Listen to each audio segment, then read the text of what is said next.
250'lik Naked sınıfında birçok modeli test etmiş biri olarak bu bölümde sınıfının en performanslı modeliyle karşınızdayım.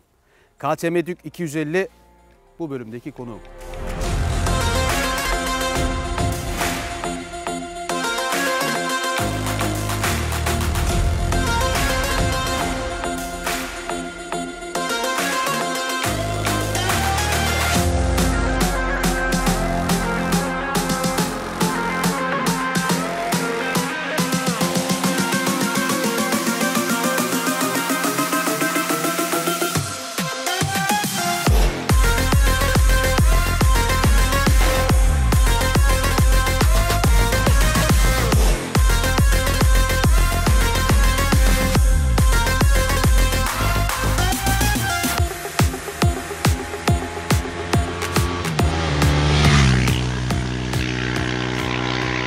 Bu bölümde biraz farklı bir inceleme yapacağım. Sebebi şu, KTM Duke biliyorsunuz, Duke 200-250 yıllardır var olan bir sınıf ve internete açıp baktığınızda YouTube'da dünya kadar inceleme var hakkında. Dolayısıyla aynı şeyleri tekrar tekrar söylemenin anlamı yok diye düşünüyorum. O yüzden farklı bir açıdan yaklaşmaya çalışacağım. Zaten bize gelen sorulardan da yola çıkarak yapacağım bunu. Sorular şu şekildeydi. Abi neden KTM Duke 250 almalıyım? Yani diğer bir sürü muadili varken, çift silindirlisi varken, daha uygun fiyatlısı varken neden bu motoru tercih etmeliyim diye birçok soru geliyordu. O yüzden aslında bu sorunun cevabını vererek bu inceleme yapacağım. Bu sayede de motoru size tanıtmış olacağım aslında. O kadar Naked varken 250'lik sınıfında neden KTM Duke 250 almalıyımın birinci maddesi şu. Tasarım, oturuş pozisyonu, sürüş keyfi. Hepsinden farklı. Zaten tasarımını gördüğünüzde o KTM'nin turuncusu veya kendine has renkleri, işte KTM'nin kendine has bakışı, KTM'nin kendine has aerodinamisi, oturuş pozisyonu ve sürüş keyfi diğerlerinden ayrılıyor. Nasıl ayrılıyor? Tasarıma çok fazla girmeyeyim. Beğenen var, beğenmeyen var ama oturuş pozisyonu da farklı. Yani bu motorun üzerine oturduğunuzda diğer 250'lik sınıftaki birçok Naked'dan farklı bir oturuş pozisyonu sunuyor size.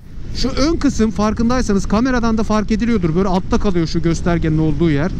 Ön kısım daha böyle dar, daha içte, daha size yakın. Oturduğunuz yer daha ileride. Dolayısıyla motorun üzerine bindiğinizde otomatikman sanki motor sizin bir parçanızmış gibi oluyor. Yani bir bütün halinde seyahat ediyorsunuz motorlarıyla. Duke serisiyle özellikle. Dolayısıyla bu size bir şey veriyor. Performanslı kullanım, agresif kullanım yaptığınız her hamlede sanki gerçekten siz yapmışsınız gibi. Motor yapmamış da siz yapıyormuşsunuz gibi müthiş keyifli bir sürüş hissiyatı veriyor. Duke'lerin en bariz özelliği bence bu abi. En net özelliği bu. KTM deyince aklımıza hep bizim şu geliyor. Hafif, performanslı motorlar. Bu motor da öyle. Tek silindirli ama 30 beygir üretiyor. 24 Nm tork üretiyor. Yani tek silindirinden çıkıyor bu. MT25 ile hemen kıyaslayayım. MT25 çift silindirli biliyorsunuz 35,5 beygir. Bu ise tek silindirli 30 beygir. Yani bu aslında müthiş bir veri. Bu motor açısından bakıldığında. O 5 beygirlik fark evet bariz bir fark. O 5 beygir çok önemli bir fark. Yani o 5 beygire ihtiyacınız varsa tabii ki bunu tercih etmeyeceksiniz ama hem tek silindirli olsun, hem yakıt tüketimi çok düşük olsun, hem de güçlü, torklu bir motor olsun diyorsanız KTM Duke 250'yi tercih edebilirsiniz. 143'te başladım. İleride arabalar var. 145, 146. Hadi 150'yi bulacağım. Bulacağım. 147, 149. Hadi 150. 150'yi gördüm. Harika. 151'i gösterir mi? Göstermedi. Hayır. 150. Abi son hızı 150. En fazla 150'ye çıkabildim ki. İdari son hızı 130. Son çıkabildiğiniz hızı ise 150'ler. Ben performanslı kullanacağım. Agresif, yeri geldiğinde delireceğim, kuduracağım, agresif olacağım. Yeri geldiğinde sakin kullanacağım. Ama ve lakin altındaki motor az yaksın diyorsanız sınıfının en az yakanlarından bir tanesi. 100 kilometrede 2,8 ile 3,5 litre arasında yakıyor ortalama. Ama ve lakin her motorda olduğu gibi veya her tek silindirlide de olduğu gibi yüksek devirlere çıktığınızda yakmaya başlıyor. Yani bunu 4,5-5 litrelere kadar da çıkarabilirsiniz çok agresif kullanımda ama standart bir kullanım sergilerseniz çok mantıklı, çok makul seviyede bir yakıt tüketimi var. Şu özelliğini göstermem lazım. Bu sadece Japonlarda Suzuki'de olan Easy Start özelliği. Avrupalılarda da KTM'de olan bir özellik. Bak. Dokundum, bıraktım, hemen çalıştı. Bir daha göstereyim. Yani buna basılı, start tuşuna basılı tutmanıza gerek yok. Elektronik olarak algılıyor. Easy start diyorlar. Yani kolay marş sistemi diyorlar. KTM'lerin bütün modellerinde var bu. Buradan güzel bir teknoloji olarak görüyorum. KTM Duke 250'yi neden almalıyım sorusunun cevabı olarak üçüncüsü ise şu: bakım aralıkları. 7500 kilometrede bir. Bütün KTM modelleri için geçerli bu. Alt segmentleri 7500 kilometrede, üstleri 15000 kilometrede bir. Hani biz her modeli incelememizde bahsediyoruz ya, abi 4000 kilometre, 3000 kilometre, işte 5000 az, yetersiz. Yurt dışında işte bunları 10.000'de bir yapıyorlar. Ama niye Türkiye'de 4000, 5000 diyoruz ya? Buyurun. 7500 kilometrede bir. Bu sınıfta var olan bütün ana muadillerini düşündüğümüzde, bakın hani şey olarak Hintli ve Çinli olarak da arttırılabilir ama biz hani ana muadillerinden bahsediyoruz kendi sınıfında. İşte Yamaha, Honda, CF Moto'nun NK250'sini de koyabiliriz buna ki onu da muadili olarak görebiliriz. Hepsinde lastik problemi var. Hepsinde. Yani şöyle ki satın aldığınızda lastiği değiştirme ihtiyacı duyuyorsunuz. En iyi lastik diğerlerinde Honda CB250R'da Dunlop'un bir lastiği var. Yani o lastikte hani performans odaklı değil aslında. Günlük kullanıma hitap eden bir lastik. Isınana kadar insanın biraz canını sıkar. Isındıktan sonra tutuşu güzel olan bir lastik. Fakat en iyi lastik Duke 250'de. Metzeler'in Sportec 05 marka model bir lastiğini kullanıyor. Ve değiştirme ihtiyacınız yok. Tutuşu da gayet güzel. Yani hani yanlış anlaşılmasın, Honda'yı kötülediğimden değil ama Dunlop'tan daha iyi bir lastik. Dolayısıyla satın aldığınızda üzerine bir 1000 lira daha koyayım da gideyim şuna bir lastik alayım deme derdiniz yok. O yüzden çok avantajlı. KTM Duke 250 almak için dördüncü gerekçemiz de bu. Neden almalıyım sorusunun 5. cevabı ise kaydırmalı debriyaj olması. Şimdi Hintlilerde bazı modellerde kaydırmalı debriyaj var ama kendi ana muadillerinde kaydırmalı debriyaj olan yok. Ben öyle hatırlıyorum en azından. Eğer yanlışsa lütfen yorumlarda düzeltin. Kaydırmalı debriyaj bu sınıf için bence önemli bir teknoloji, önemli bir donanım. Neden? Çünkü hani performansı kullanmaya da odaklı ya. Yani frenleri tamam güçlü ama bir taraftan da motor freninden de faydalanma ihtiyacı duyuyorsunuz. Hani yüksek viteste düşüğe indiğinizde debriyajı birden bıraktığınızda arka tekerin kilitlenmesi, bloke olmasını önleyeceği bir sistem kaydırmalı debriyaj. Bu anlamda kullanıcı dostu, kullanıcı yararına çalışan bir mekanizma. Üzerinde böyle bir donanım olması bence büyük bir avantaj. Böyle önünde böyle bir şey yok, kütle yok. Sanki motorun ön tekerine daha yakın oturuyormuşsun gibi bir hissiyat var abi. Yani arka tekerden ziyade öne daha yakın oturuyormuşsun hissiyatı var. Dolayısıyla o size kıvraklık ve denge veriyor abi. Dengeyi vücudunla sağlamını veriyor. Bak abi şu viraja nasıl yatırıyor seni. Kaçla yatıyorum? 90'la yatıyorum bak. Naked bir motor. Dolayısıyla hani bunu veriyor KTM. KTM deyince bu abi. Ya korkutmuyor sizi abi, böyle yattığında yat diyor abi, yat. Aynı zamanda da agresiflik istersen o da var bende diyor. Motorum dolu diyor. İçim boş değil diyor. Öndeki ablamız büyük ihtimalle abladır o. Nasıl gittiğini bilemiyor. Şeridi ortalayıp gitmeye çalışıyor çünkü cep telefonuyla konuşuyor. Şimdi de diğerlerinde mesela şey var. Showa var. Kayaba'nın süspansiyonunu kullananlar var. Hiç onlar için kötü bir şey söyleyemem. Yani kötü süspansiyonlar, kötü markalar diyemem kesinlikle ama White Power'ın yanında White Power kadar iyi olmadığını söyleyebilirim. Çünkü White Power'ın KTM bütün motosikletlerinde bu süspansiyon markasını kullanıyor. Hissiyatı çok şeydir. Çok nettir. Yani size güven verir White Power süspansiyon. Şu anlamda mesela üzerinde gelen bu süspansiyonun yumuşaklık ayarı, ön yükleme ayarı standart bir ayara sahip. Yani üzerinde bir 80-90 kilogramlık bir kullanıcı düşünülerek ayarlanmış gelmiş. Ön çatal zaten ayarlanmıyor. Arka monoşok sistem ayarlanabiliyor ama yani şu sistemde stok halinde kullandığınızda bile hem yumuşak hissiyatı veriyor, hem rahat, konforlu hissiyatı veriyor, hem de performanslı kullanmaya başladığınızda abi buna bir ayar yapayım ihtiyacı duymuyorsunuz. Yani aman biraz arkayı sertleştireyim, aman biraz daha yumuşatayım ihtiyacı duymuyorsunuz. Her şarta uyum sağlayabilen bir yapı sergiliyor. White Power'ın özelliği de budur. Çalışma mekanizması çok başarılıdır. Dolayısıyla bu motosikleti KTM Duke 250'yi almak için gerekçelerinizden bir tanesi de bu. White Power'ın süspansiyon sistemini kullanıyor olması. KTM'nin şanzıman sistemi de bence çok güzel. Çok başarılı bir şanzıman sistemi var bence. Yani hani şeysiz atarsınız, debriyajsız atarsınız. Hatta bilmeyen bir adama şey deseniz, bunda abi hem yukarı hem aşağı yönlü quick shifter var deseniz anlamaz. Bak ne söyleyeyim bunu, anlamaz. Çünkü hem yukarı yönlü hem aşağı yönlü geçişler falan çok böyle rahat, çok keyifli geçiyor, öyle söyleyeyim. Keyifli geçiyor. O yüzden vites geçişleri bence çok güzel abi. Bir diğeri ise frenler. Hepsinde çok güzel frenler var bu sınıfta. Hepsinde. Yani kötü freni olan yok bence. CB250R'da da güzel. MT25'teki frenler de güzel. NK250'deki frenler de güzel. Ama bunda güzelin bir tık üstünde. Çünkü motor hafif.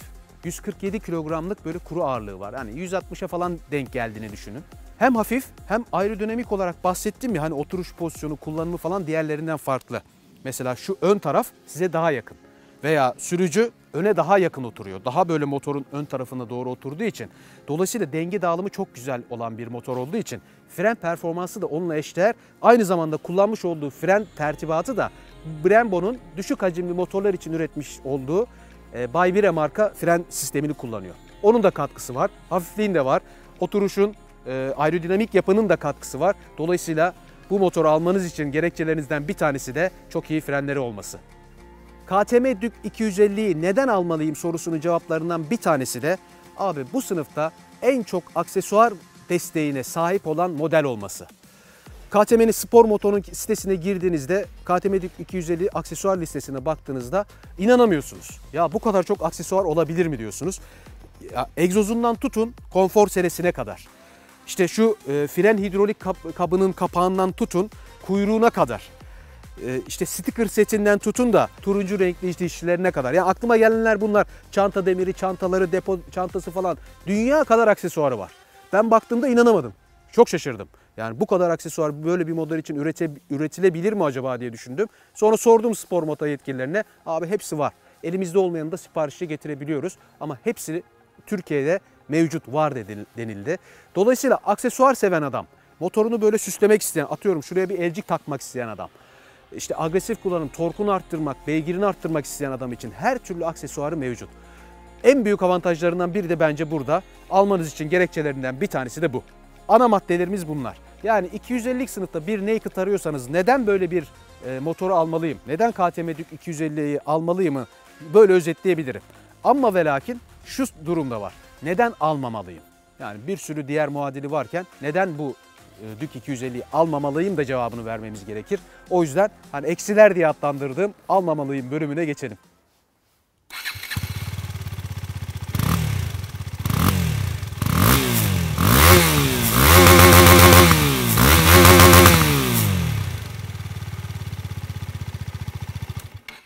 Önce şuradan başlayayım. Neden almamalıyım konusuna.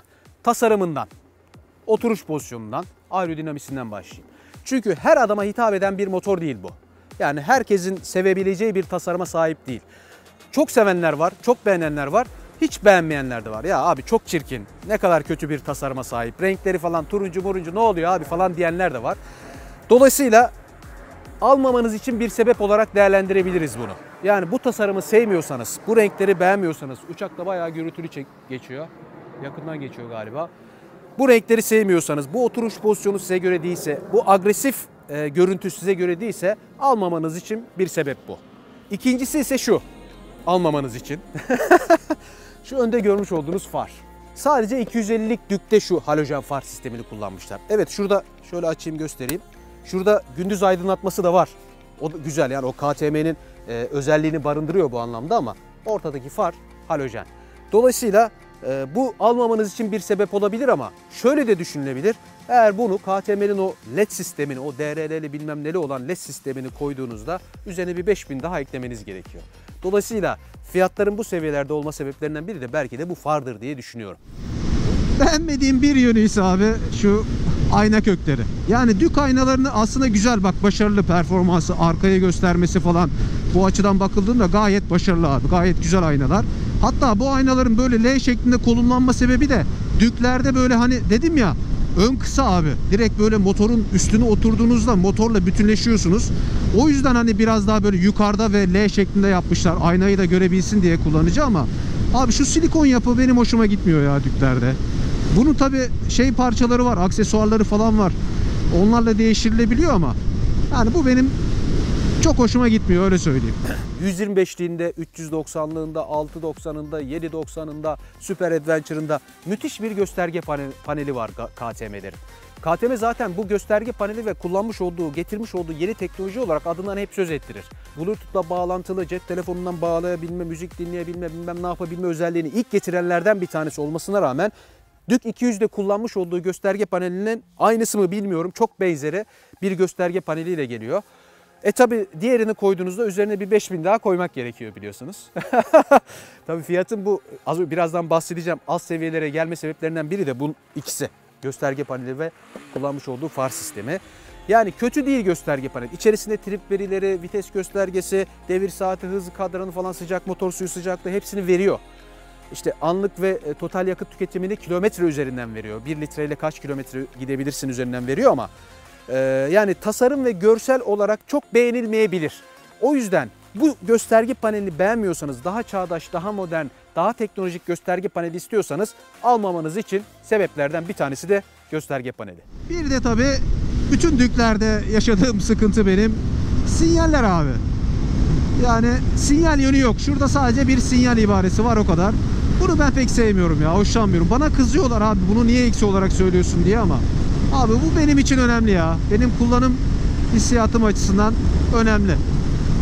Bu sinyal yönünün olması gerekir. Bunun haricinde selektör falan var. Bunlar güzel. Dörtlümüz yok. O bir eksiklik olarak belki değerlendirilebilir. Abi ben sakin adamım. Ben 250'lik bir naked alacağım ya 250'lik bir motor alacağım. Böyle agresif kullanayım, hoplayayım, zıplayayım isteyen bir adam değilim. Ben alırım efendi gider gelirim. İşime giderim, okuluma giderim, okuldan eve, eşten eve falan yaparım. Çok bana böyle agresif motora gerek yok. Bana sakin bir motor lazım. Yani çok böyle performanslı motora ihtiyacım yok diyorsanız bu motoru almamayı tercih edebilirsiniz. Çünkü bu motorun üzerine bindiğinizde yaşınız kaç olursa olsun, ister genç olun, ister yaşlı bir adam olun, hiç fark etmez.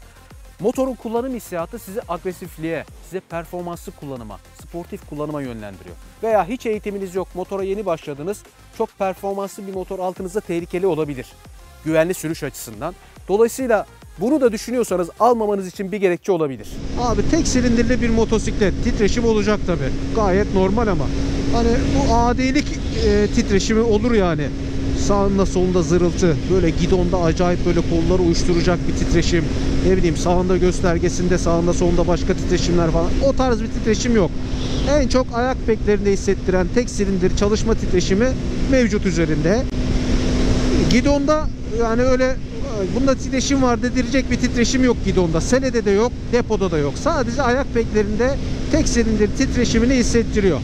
27-28 bin civarındaydı. Bir kampanya yaptılar, 25 bine düşürdüler.